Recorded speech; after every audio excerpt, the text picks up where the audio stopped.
Hello again, Railfans. It's July 24th, and my dad and I have taken the afternoon to do some railfanning around Central Florida. Passing downtown Tampa on Highway 275, then using local roads to Plant City, as an accident on Interstate 4 stopped all traffic. First stop is the Plant City interlocking. We showed up just in time for K42223, empty ethanol from the Port of Tampa to Bensonville, Illinois on the Canadian Pacific.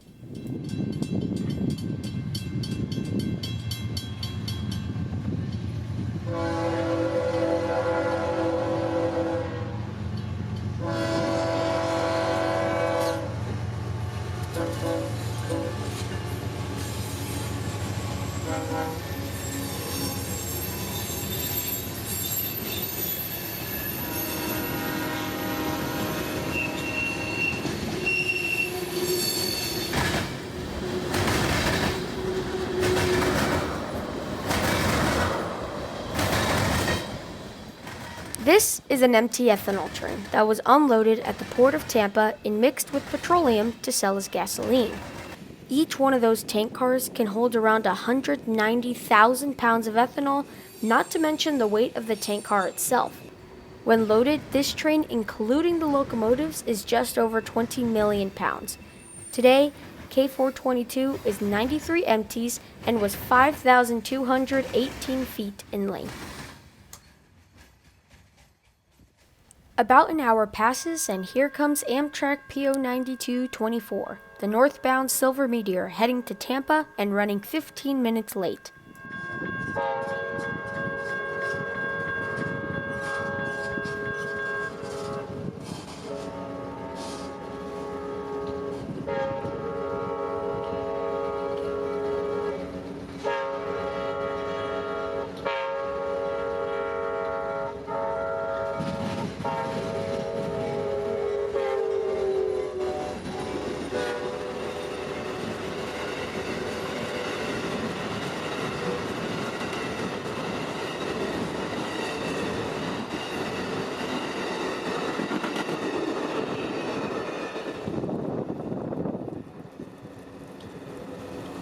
Soon, dark clouds rolled in and then opened up.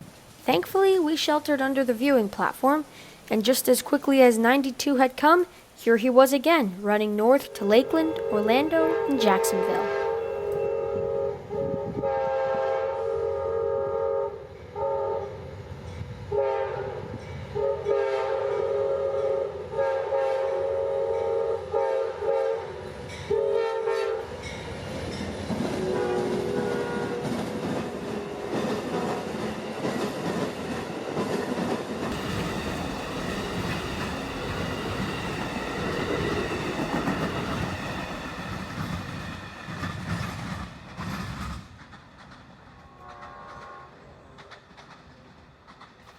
Knowing Q046 was next to come, we eased our way up to Dade City. Now here's a great example of why, when railfanning, you must know your area and your train symbols. Just after passing Vitus Junction, the radio lit up with these words: Q453 clear, south end Dade City.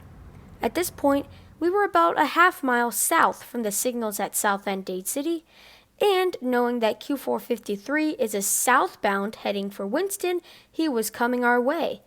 We pulled off at the next road crossing with about 20 seconds to set up.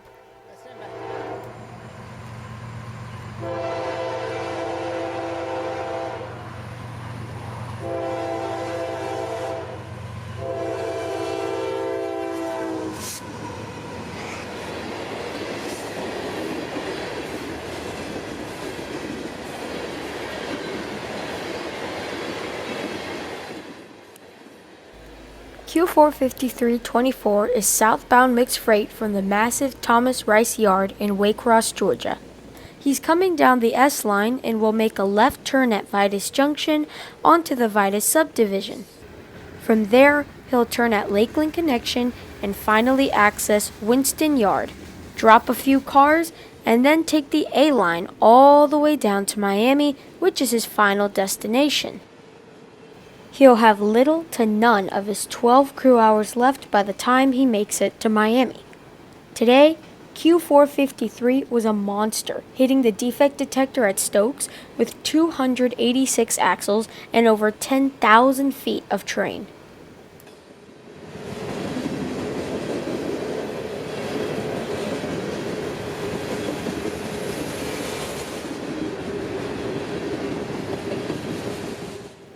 The cut of 43 autoracks is a great sign of the comeback of the car industry. All of these were loaded. It took a good 6 minutes for Q453 to pass, but after him, we were on our way to Dade City and some much needed dinner. The town of Dade City has done a fabulous job restoring the old Atlantic Coastline Depot. It is now used as a museum, and they even built a platform for us Railfans to stake out. Even though we're on the S line, this was old ACL trackage all the way up to Wildwood. Dade City is also home to, you guessed it, Dade City Siding. The remains of an old passenger platform and loading track for the depot are still very visible in the overgrown weeds and shrubs of Central Florida. The ACL used this same building for a freight depot and a very busy passenger station, serving trains like the Champion, the Floridian Special, and the Gulf Coast Special. My thanks goes out to my friend Hornshow Railfan. He helped me with train tracking and all the informations for the next trains. Go check out his channel at Hornshow Railfan on YouTube. The sun was beginning to set as Q046 called the signals at South End Dade City. In just a couple of minutes, he was here. Q04624 is a hotshot intermodal from Tampa's Uceda Yard to Jacksonville's Duval Ramp.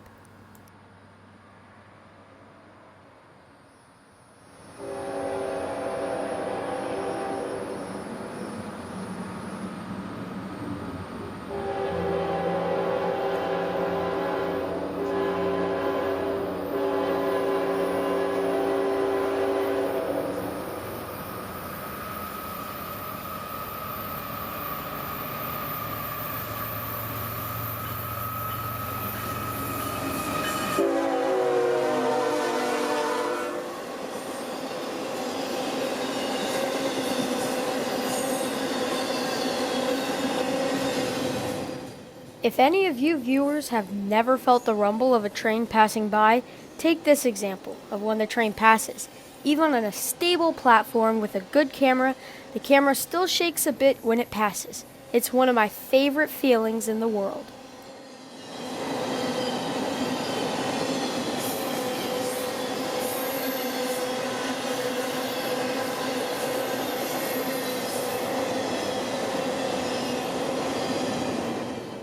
Tonight, Q046 was quite big. He was mostly piggybacks, but much to my surprise, there were still some UPS trailers. Those in Tropicana cars are some of my favorites. Q046 follows almost the same route as Q453, except reverse. He comes out of Tampa, takes the A line to Lakeland, turns and goes up the Vitus subdivision, and finally comes back onto the S line at Vitus Junction and passes Dade City, La Cucci, and finally to Jacksonville. It was getting late and we were about ready to go when we heard another train horn coming from the south. Q046 was already past La Cucci, and when the radio announced Q44224 was clear at South End Dade City, we just had to stay and catch him. By the twilight's last gleaming, we shot the ever-famous Q442.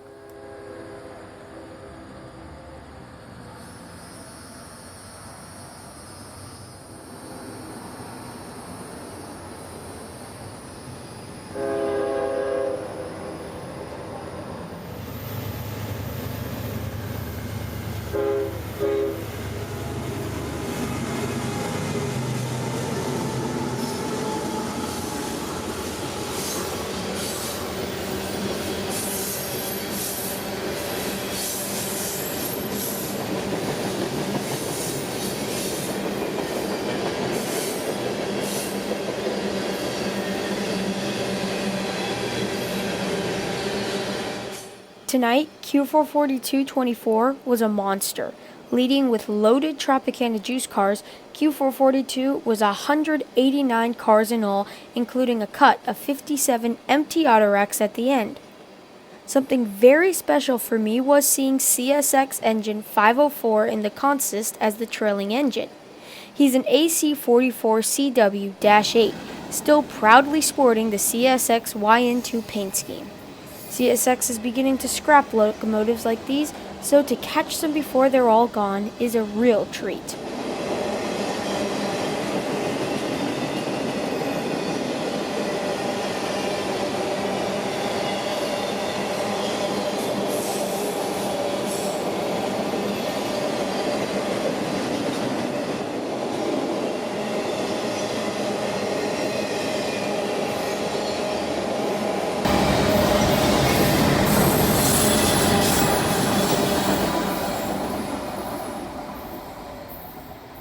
It was now 9 p.m. and my dad and I still had to drive home, so we called it a night. Thanks for watching, everyone. I hope you enjoyed. Leave a like and comment down below what you thought. I hope to see you all out on the high iron again soon, but until we meet again, this is Christian from Multicolor Films. End of transmission.